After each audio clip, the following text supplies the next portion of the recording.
بشنو از چون حکایت می کند وز جدائی ها شکایت می کند.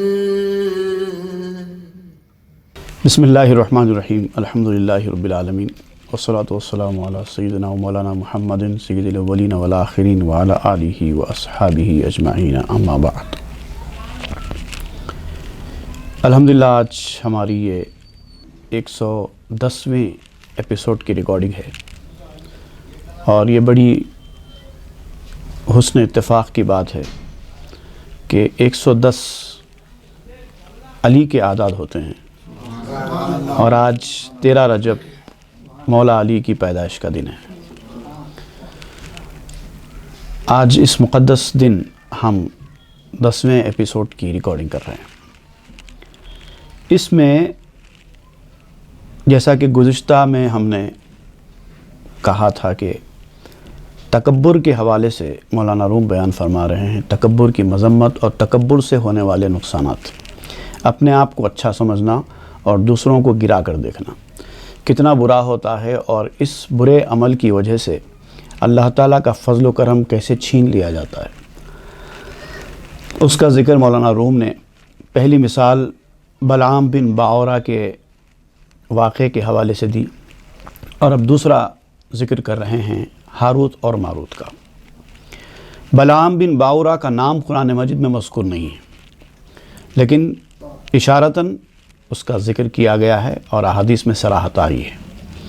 اور ہاروت اور ماروت کا ذکر تفصیلی نہیں ہے، لیکن ان کا نام قرآن مجید میں آیا ہے سورہ البقرہ میں، کہ بابل نامی ایک شہر میں اللہ تعالیٰ نے 2 فرشتوں کو بھیجا تھا، ایک کا نام ہاروت تھا اور ایک کا نام ماروت تھا.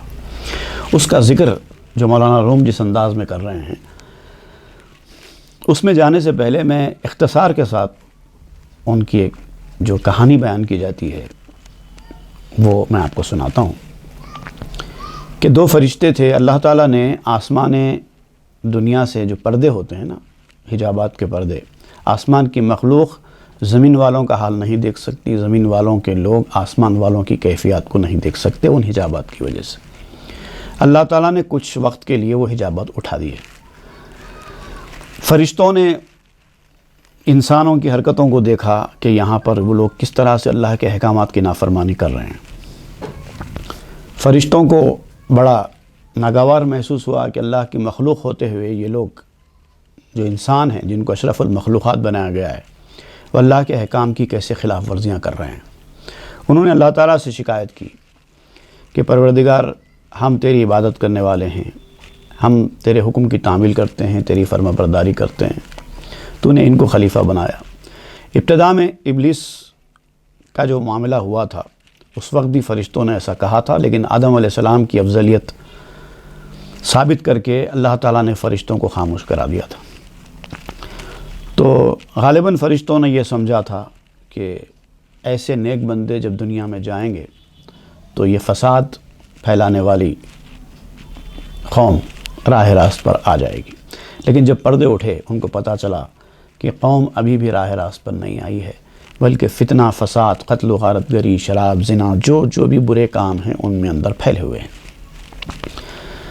جب انہوں نے یہ سب دیکھا تو اللہ تعالیٰ سے شکایت کی کہ پروردگار اب بھی وقت ہے، ان کو معذور کر دیجئے، خلافت سے ان کو نکال دیجئے، اشرف المخلوقات کے عہدے سے ان کو نکال دیجئے.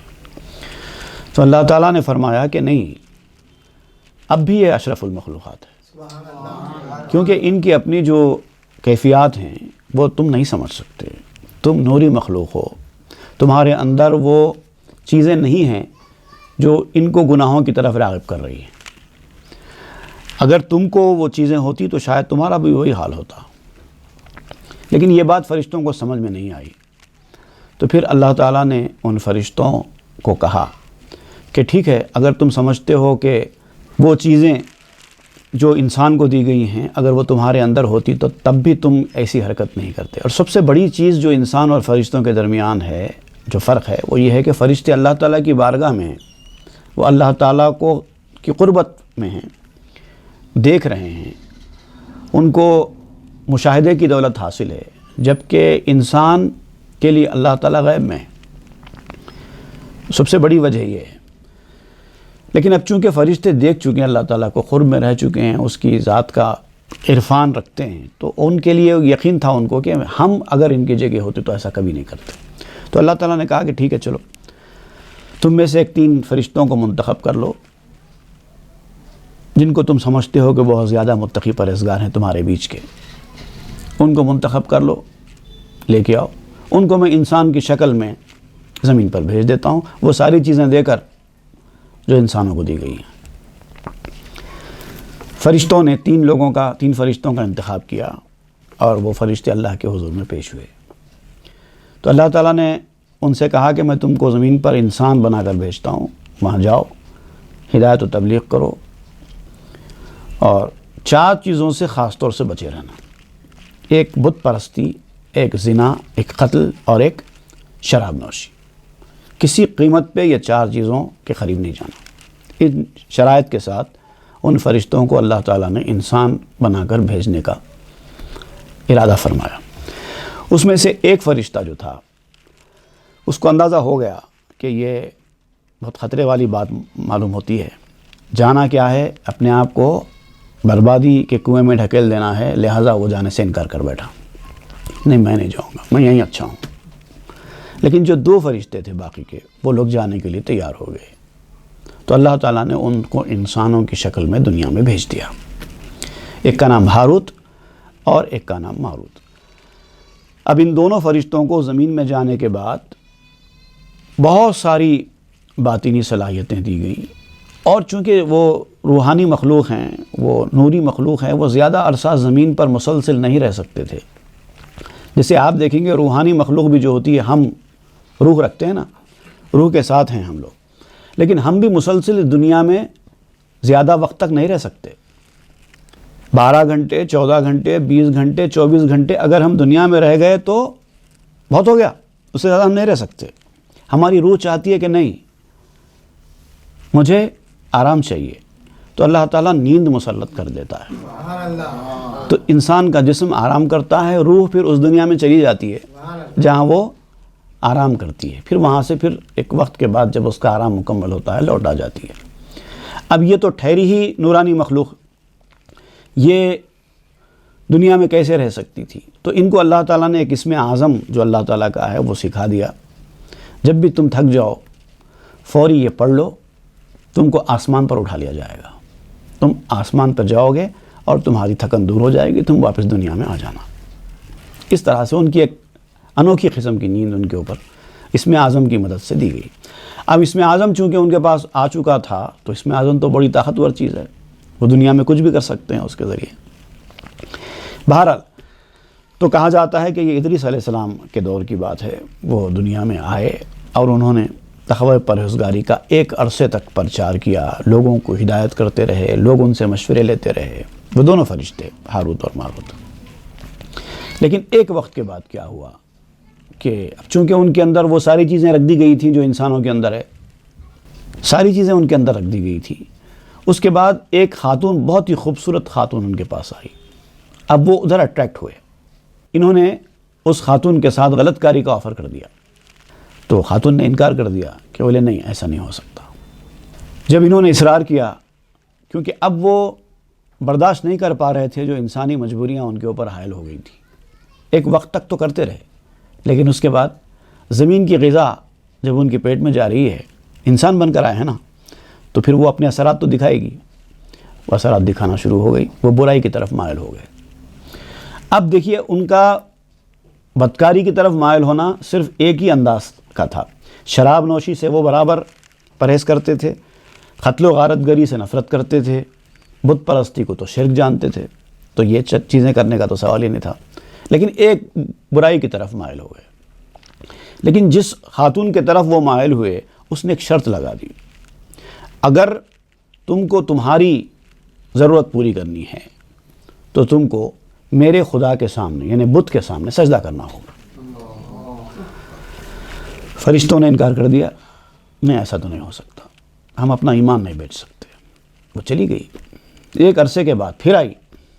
اب دیکھیے شیطان ہمت نہیں ہارتا نا، جب وہ انسان کی شکل میں دنیا میں آئے ہیں تو شیطان تو اب ان کے ساتھ بھی لگ گیا ہے۔ پھر ان کے سامنے آئے، پھر انہوں نے وہی سی آفر پیش کیا، پھر اس نے وہی شرط لگائی۔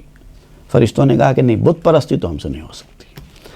تو اس خاتون نے کہا ٹھیک ہے چلو بت پرستی کو چھوڑ دو، ایک لڑکے کا قتل کرنا ہے، کم از کم اس کو قتل کر دو۔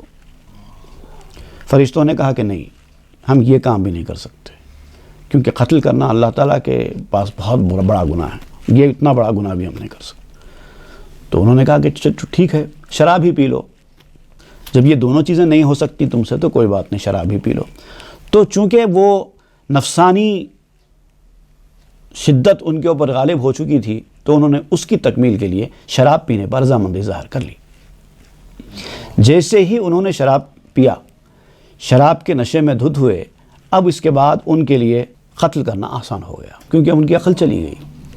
اسی لیے تو ام الخبائث کہا گیا ہے شراب کو، تمام برائیوں کی ماں، تمام برائیوں کی جڑ۔ جب آدمی شراب کا عادی ہو جاتا ہے تو پھر اس سے کچھ بھی توقع کی جا سکتی ہے۔ تو اس لڑکی نے، اس خاتون نے کہا کہ ہمارے تعلقات کا میرے شوہر کو علم ہو گیا ہے، لہٰذا اب یہی طریقہ ہے کہ تم میرے شوہر کو قتل کر دو۔ تو اب اپنی عزت کے لیے انہوں نے اس خاتون کے شوہر کو قتل بھی کر دیا۔ اب دیکھیے دوسرا گناہ ہو گیا۔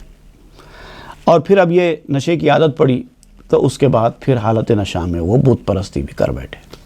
پھر اس کے نتیجے میں اللہ تعالیٰ نے وہ ساری نعمتیں جو ان کو دی تھی سب چھین لی اور ان کو الٹا ٹانگ کر لٹکا دیا گیا۔ ان سے پوچھا گیا کہ تم نے برائی جو کی ہے اس کی سزا تو تم کو ملے گی، اب تم یہ طے کرو کہ آخرت میں سزا چاہیے یا دنیا میں سزا چاہیے۔ تو فرشتوں کو چونکہ آخرت کا اندازہ تھا، وہ دیکھ کر آئے تھے کہ نہیں، انہوں نے کہا کہ آخرت کا عذاب تو نہیں لینا ہے، کیونکہ وہ ابد الآباد ہے، کبھی ختم ہونے والا نہیں ہے، دنیا تو 4 دن کی ہے، چلو یہیں کا عذاب لے کے معاملہ ختم کر دیتے ہیں۔ انہوں نے دنیا کے عذاب کو انتخاب کر لیا۔ تو بتایا جاتا ہے کہ اب ان دونوں فرشتوں کو لٹکا دیا گیا ہے، الٹے، نیچے سر اوپر پاؤں، اس طرح سے ان کو قیامت تک کے لیے لٹکا دیا گیا ہے۔ یہ جو کہانی ہے جو بھی آپ نے سنی، مستند حدیث کی کتابوں میں ایسی کوئی کہانی بیان نہیں ہوئی ہے۔ اشارتاً بعض باتیں بعض احادیث کی کتابوں میں ملتی ہیں، اتنی تفصیل سے اور اتنی وضوح کے ساتھ یہ واقعہ بیان نہیں ہوا ہے۔ لیکن ہم چونکہ حدیث کی مستند کتابوں میں اس تفصیل کے ساتھ واقعہ کا نہ ہونے کی وجہ سے ہم اس واقعے کی حقیقت کا انکار بھی نہیں کر سکتے۔ اگر تصدیق نہیں کر سکتے تو ایک پہلو ہے، لیکن انکار بھی نہیں کر سکتے، یہ دوسرا پہلو ہے۔ کیونکہ اس طرح کے سارے واقعات اگر حدیث کی کتابوں میں بیان کیے گئے ہوتے تو حدیثوں کی کتابوں کی تعداد سینکڑوں میں ہو جاتی۔ حدیث کی کتابوں میں اہم مسائل، عقائد اور ضروری معاملات سے متعلق باتیں بیان کی گئی ہیں۔ حکایتوں کی کتابیں تو نہیں ہیں نا حدیث کی کتابیں۔ ہاروت اور ماروت کا وجود تو اپنی جگہ مسلم ہے، اس کا تو انکار نہیں کیا جا سکتا، اس لیے کہ ان کا تو نام قرآن مجید میں نام کے ساتھ ذکر ہوا ہے، ببابل ہاروت و ماروت۔ بہرحال اب یہ جو واقعہ ہے اس کے اوپر بہت سارے علماء بہت ساری باتیں کرتے ہیں کہ یہ کہانیاں ہیں، یہ حکایتیں ہیں، حقائق نہیں ہیں، جھوٹی من گھڑت باتیں ہیں، اس طرح سے۔ لیکن ہم جھوٹی من گھڑت باتیں نہیں کہہ سکتے۔ بزرگوں نے، بہت سارے بزرگوں نے، اکابرین نے اس طرح کے واقعات اپنی کتابوں میں لکھے ہیں۔ اگر جھوٹے اور من گھڑت ہوتے تو واقعات کہاں لکھے جاتے؟ ویسے بھی جو کام کا آدمی ہوتا ہے وہ ہر چیز میں اپنی کام کی چیز نکال لیتا ہے، تو اس سے ہم کو جو سبق ملتا ہے، ہم کو وہ سبق سے غرض ہے۔ واقعہ سچا ہے یا نہیں ہے، اس سے ہم کو کیا کرنا ہے؟ یہ ایسا واقعہ سچا تھا یا جھوٹا تھا، اس طرح کی کوئی قیامت کے دن ہم سے پوچھ تو ہونے والی ہے نہیں۔ جو چیز نکل سکتی ہے ہمارے کام کی، ہم نکال لیں گے۔ اب جیسے کہ ہم حکایتیں پڑھ رہے ہیں، اس سے پہلے بھی شیر کی قصے، خرگوش کے قصے، جانوروں کی آپس کی گفتگو، یہ کیا حقیقت میں ہو سکتا ہے؟ ایسا شیر بات کر رہا ہے، بلی سن رہی ہے، ایسا ہو سکتا ہے؟ نہیں ہو سکتا، ہم خود جانتے ہیں، لیکن ہم کو اس سے نتیجہ لینا ہے۔ جیسے کہ اس سے پہلے مولانا روم نے فرمایا تھا کہ اگلا گرا پچھلا ہوشیار، اسی کو تو عبرت پکڑنا کہتے ہیں۔ ان لوگوں کے ساتھ ان کے برے اعمال کی وجہ سے کیا کیا ہوا، ہم کو اس سے عبرت حاصل کرنی ہے بس. تو یہ واقعے کی سچائی اور جھوٹ اس پر ہم کو جانے کی ضرورت نہیں ہے. اب یہاں پر مولانا روم جو ہے ہاروت ماروت کے تکبر کا ذکر کر رہے ہیں کہ انہوں نے آسمان پر بیٹھ کر زمین والوں کو دیکھ کر جس حقارت سے دیکھا تھا، یہ گناہگار مخلوق کیوں ان کو یہ دیا جا رہا ہے. تو آپ یہ بیان کرتے ہیں کہ یہ بھی دراصل ایک قسم کا تکبر ہے. کسی کے برے عمل کو دیکھ کر اس آدمی کو برا سمجھنا اور نظروں سے گرا دینا بھی اہل تقویٰ اور دیندار آدمی کے لیے زیبا نہیں ہے. اب اس کی تفصیل بیان کریں گے. اگر آپ پاک دامن ہیں بھی تو اپنی پاک دامنی پر گھمنڈ مت کرو اور اپنے آپ کو سردار بنانے کی کوشش مت کرو، ورنہ فتنے میں پھنس جاؤ گے. یہ بیان کرنا چاہتے ہیں. ہم چو ہاروتو چو ماروت شہیر از بطر خردند زہرالو تیر. ہاروت اور ماروت یہ دو مشہور شخصیتوں نے تکبر کی وجہ سے زہر سے بھرا ہوا تیر کھایا. ایک تیر تھا جو زہر سے بھرا ہوا تھا تکبر کا، جو ان کو نہیں کھانا چاہیے تھا، انہوں نے کھا لیا. اعتماد بود شاں بر خود سے خیش چیست بر شیر اعتماد گاؤ میش. ان کو اپنے تقدس پر، اپنے مقام پر، اپنی بزرگی پر گھمنڈ پیدا ہو گیا تھا کہ ہم تو نیک ہیں، ہم تو بے عیب مخلوق ہیں، ہم عبادت ریاضت کرنے والے ہیں، ہم برائی نہیں کرتے. اس گھمنڈ میں مبتلا ہو گئے. اب آپ کہتے ہیں کہ ایک شیر ہوتا ہے اور ایک بھینس ہوتی ہے. شیر کے قبضے میں جانے کے بعد بھینس کیا اطمینان سے بیٹھ سکتی ہے؟ تو ویسے ہی شیر جو ہے اللہ تعالیٰ کا فیصلہ ہے اور بھینس جو ہے انسان ہے. تو اللہ تعالیٰ کے فیصلے کے سامنے بھینس کو اکڑنا نہیں چاہیے. اللہ نے بنایا ہے خلیفہ تو کچھ سوچ سمجھ کر، کچھ حکمت کے تحت بنایا ہے. آپ کو اکڑ کر کے بھئی ہم تو اتنے قابل ہیں، ہم کو یہ نہیں ملا، وہ قابل نہیں ہیں، ان کو یہ کیوں مل جائے، ایسے نہیں کہنا ہے. اللہ کی مرضی. تم اگر قابل ہیں، تم اگر پارسا ہیں تو تم کو چاہیے کہ اس پر اللہ کا شکر ادا کریں. ہم سے کمتر کو فلاں منصب مل گیا، ہم سے چھوٹے کو وہ مسند مل گئی، ہم تو اس سے بڑے لائق ہیں، ہم تو اس سے بڑا مقام رکھتے ہیں. یہ طریقہ اگر ہوگا تو اللہ تعالیٰ کی خزا چل جائے گی. جو ہے وہ بھی چھین لیا جائے گا. اس کے فیصلے اس کے اوپر چھوڑو. اس کو معلوم ہے کیا کرنا ہے کیا نہیں کرنا ہے. گرچہ او با شیر ست چارہ کنت شاخ شاخس شیر نر پارا کنت.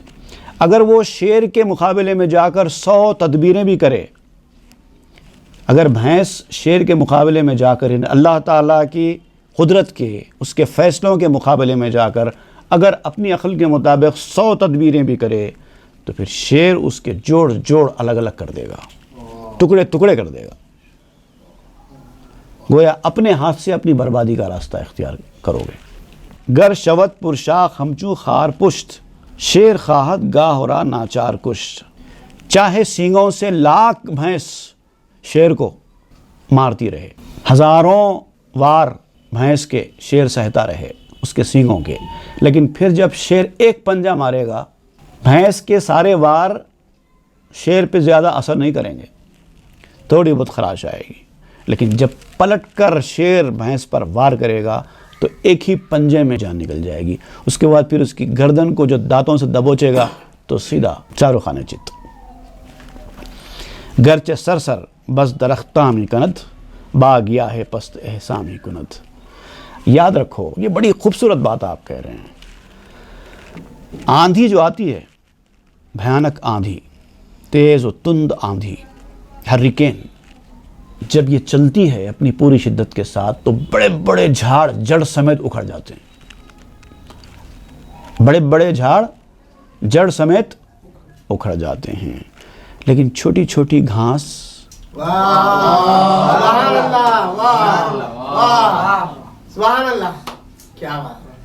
جیسے کسی شاعر نے کہا اسی مفہوم کو ادا کرتے ہوئے، زلزلے اونچے مکانوں کو گرا دیتے ہیں، میں تو بنیاد کا پتھر ہوں، مجھے خوف نہیں.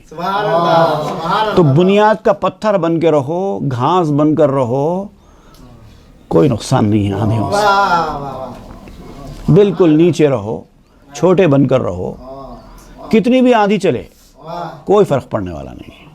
آندھیوں کا خوف جھاڑوں کو ہوگا, گھاس کو نہیں ہوتا. بر ضعیفی یہ گیا آں باندے تند, رحم کرد اے دل تو اس قوت مالند.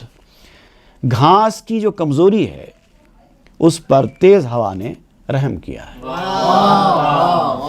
جب انسان کمزور ہوتا ہے, بے منصب, بے اختیار, جو انسان بغیر کسی منصب, بغیر کسی جاہ, بغیر کسی پیسے کے, بغیر کسی طاقت و اختیار کے دنیا میں جیتا ہے, تو تیز آندھی بھی اس کے اوپر رحم کرتی ہے. اسی لیے تو قوت کے بارے میں مت غرہ. قوت والوں کو تو خطرہ ہے. جاہ و منصب والے, بڑی بڑی مقامات پر, مسندوں پر بیٹھنے والے, کرسیوں پر بیٹھنے والے, عہدوں پر بیٹھنے والے, مال دولت والے, یہ تو ہمیشہ خطرے میں ہیں. اور تمہارے پاس کچھ نہیں ہے تو اس کا مطلب تم بڑے مزے میں ہو.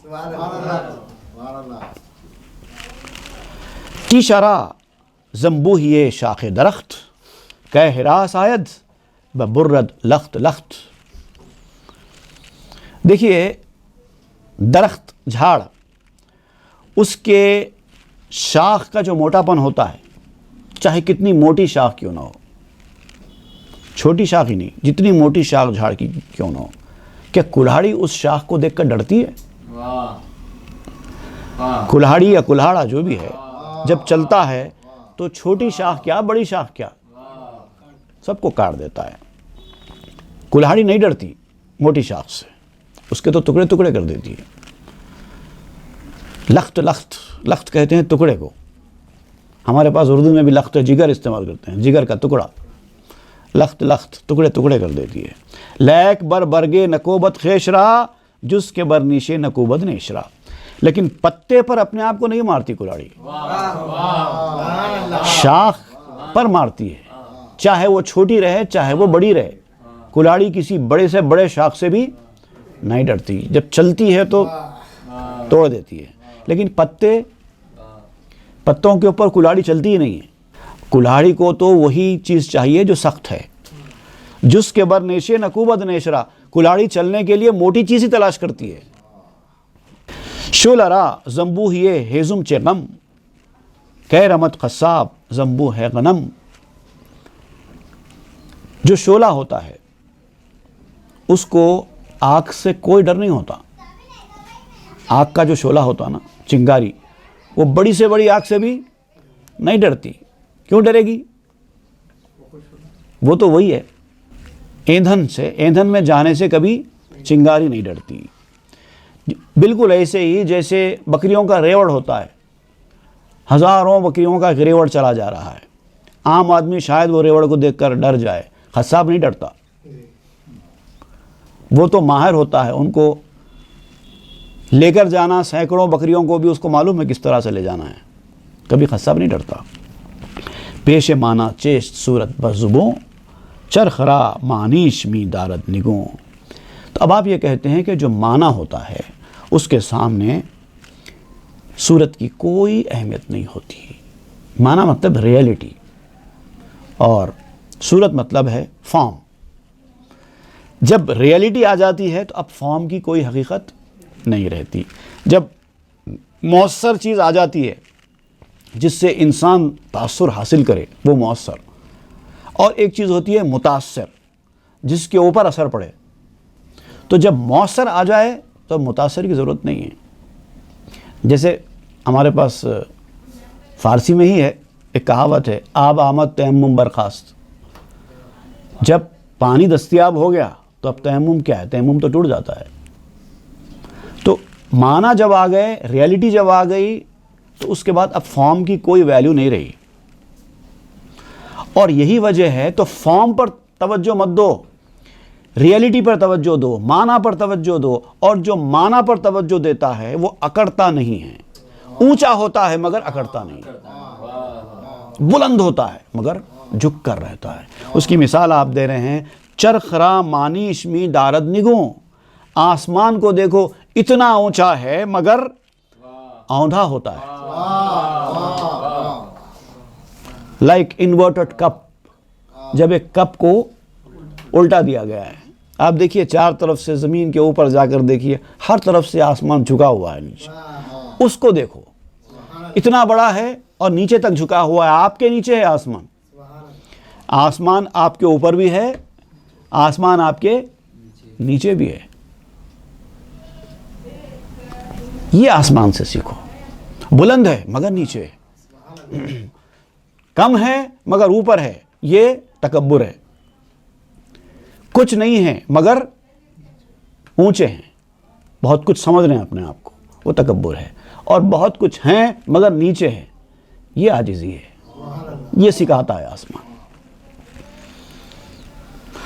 تو خیاس از چرخ دولابی بگیر، گردشش از چیست از عقل منیر۔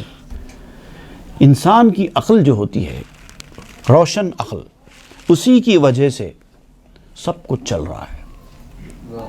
تو توجہ معنی پر دینا ہے، ظاہر پر نہیں۔ ظاہری طور پہ تو ایک چرخ دولابی کہتے ہیں، وہ کنویں کے اوپر ایک چرخہ ہوتا ہے جس پہ رسی باندھ کر ڈول ڈال کر کھینچتے ہیں، تو وہ جو چرخہ ہے، پہیا، ویل کیا کہتے ہیں اس کو، سیلیسٹیل ویل کہتے ہیں اس کو، تو وہی ڈول کو اندر لے کے جانے کا موجب بنتا ہے، پھر وہی ڈول کو باہر لانے کا موجب بھی بنتا ہے۔ ایک ایسا کام ایک ایسی چیز جو ڈول کو کنویں کے اندر بھی پہنچا رہی ہے، پھر وہی پانی بھرے ہوئے ڈول کو واپس لانے کا بھی کام کر رہی ہے، وہی سیلیسٹیل ویل ہے۔ اس سیلیسٹیل ویل کو بنایا کس نے ہے؟ انسان کی عقل نے بنایا، اور انسان ہی اس سے استفادہ کر رہا ہے۔ تو ظاہری طور پہ پانی تو وہ ویل لا رہی ہے، لیکن اصل میں کون لا رہا ہے؟ انسان کی عقل لا رہی ہے۔ تو عقل ہے جو کچھ ہے، اور انسان کی عقل بہت بڑی چیز کا نام ہے۔ چھوٹی سے چھوٹی چیز ہوتی ہے لیکن کیا کیا کام کرتی ہے۔ آپ اس دور کے حساب سے یہ مثال دے رہے ہیں سیلیسٹیل ویل کی۔ اب آج کل تو کئی لوگ ایسے ہوں گے جنہوں نے سیلیسٹیل ویل کو کبھی دیکھا بھی نہیں ہوگا، بلکہ بہت سارے لوگ تو اب ایسے ہو گئے ہیں، یہ شہری علاقوں میں تو انہوں نے کبھی کنویں کو ہی نہیں دیکھا ہے، تو ویل کی کیا بات۔ آج کل تو پمپس آ گئے ہیں، موٹر آ گئی ہے، کھٹکا کھولتے ہیں اور موٹر چالو ہو جاتی ہے، بورویل کا پانی آپ کے ٹینک میں بھر جاتا ہے۔ نہ وہ کنواں ہیں، نہ وہ ویلز ہیں، نہ وہ ڈول ہے، نہ وہ کچھ ہے۔ دور بدل گیا۔ تو میں آج کے دور کے حساب سے اور دوسری مثال دے سکتا ہوں، وہ ہے آپ کا کمپیوٹر۔ کمپیوٹر کو آپ لے لیجئے کہ ایک چھوٹی سی چیز ہے، کیا کیا کر رہی ہے، کیا کیا کر رہی ہے۔ پھر انسان نے بنایا ہے، کمپیوٹر کوئی آسمان سے اتر کے آنے والی چیز نہیں ہے، انسان نے بنایا ہے۔ اس کی ایک ایک چیز پر غور کیجئے، کتنا انسان کی عقل استعمال ہوئی ہے۔ اس کے پیریفیرلز پر توجہ دیجئے، کتنے پیریفیرلز ہیں، کیا کیا کام کر رہے ہیں۔ ایک سی پی یو ہے، ریم ہے، ہارڈ ڈسک ہے، پھر ہارڈ ڈسک میں بھی internal hard disk, external hard disk, پھر ماؤز ہے، پھر اس کا جو ہے کیپیسیٹر ہے، پھر سم ہیں اس کے اندر جو استعمال میں آتے ہیں، چپس۔ پھر اس میں بھی آپ دیکھیں گے اتنی زیادہ ترقی ہوتی جا رہی ہے۔ پہلے تو ہوتا تھا ایک اسٹینڈرڈ سم ہوا کرتی تھی ابتدا میں، وہ خود چھوٹی ہوتی نا، سم خود چھوٹی چیز کا نام ہے۔ کیا کیا نہیں ہوتا اس سم کے اندر۔